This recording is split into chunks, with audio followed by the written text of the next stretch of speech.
Hi, I'm JP from the Harmonica Company, and I'm joined today by a friend of the business, Carl Satterby, who's going to be demonstrating a few harps today. First of all, we're going to look at Lee Oskars. Now, Lee Oskars have been around for many years now. They're a very popular harp. They're one of our best-selling harmonicas, available in different keys, different tunings. They're modular. They're pretty durable.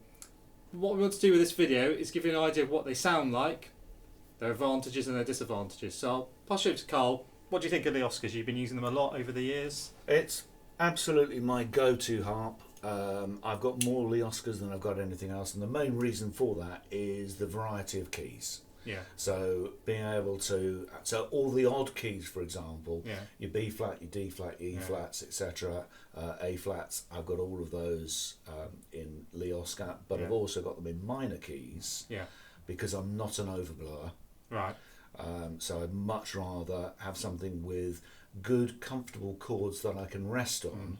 Yeah. And that's why I like to use them in the minors and the harmonic minors as well. Yeah, so you've got natural minors and harmonic minors, and there's a melody maker as well. I don't know if you've used those at all. I've got a couple of melody makers, but actually by a preference, I would rather use the Paddy Richter, which is very similar tuning. Yeah. And again, you've got those natural minor chords that you can rest on, which are quite useful.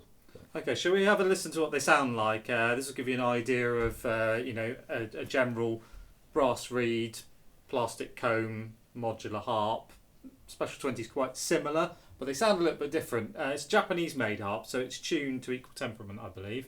So it makes a small difference to the compromised tuning. Most people wouldn't notice, but it's worth noting that it's going to sound a little bit different in terms of the tuning to something like a Special 20, which would be a compromised tuning. Let's give us a demonstration then. All right, so I test harps out in a very similar way, so I should be doing this with all of the harps. So,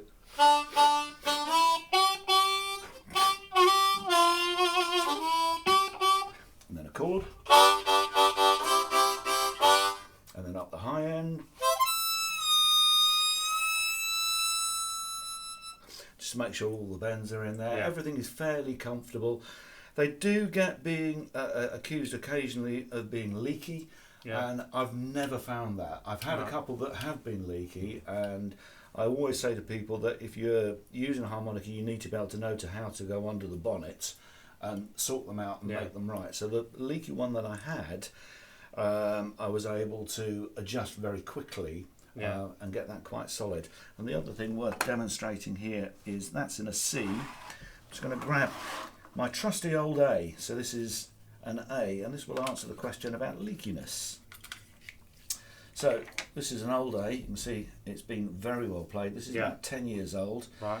And on the edge here, you'll see the comb has disintegrated, and there's a massive great gap down the side there, but it still plays as good.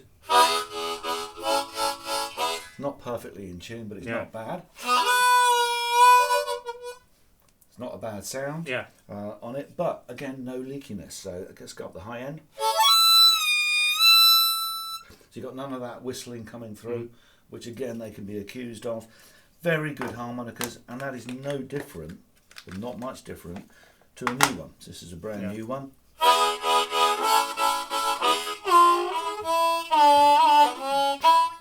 Yeah. Okay. So durability-wise, you're still on the same set of reeds with that, I am, so that's 10 years. That's 10 years old, still playing fine, still playing well. There is no deformation in the cover plates themselves. They're good, strong and solid. And again, that's the reason why I play Lee Oskars. I think they're really, really, really good harps. Any disadvantages to them? Anything that you don't like? Maybe? Yes, the whistling at the top end is something you have to overcome. I can encourage it to do it, but the way that you overcome it is by playing slightly more forcefully when you're doing blow bends at the top ends, which you need to do anyway. Yeah. So that's without whistling, and if I play it slightly softer,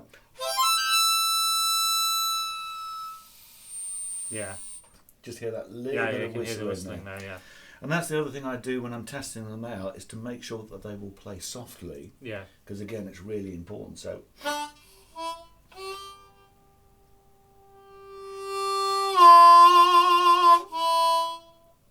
it needs to be able to respond when it's being played gently as well. Okay. Okay. So there you go. So I hope that's given you a good idea of what they sound like, some of their upsides, downsides. If you've got any comments or questions, please leave them in the section below. Till next time, see you later.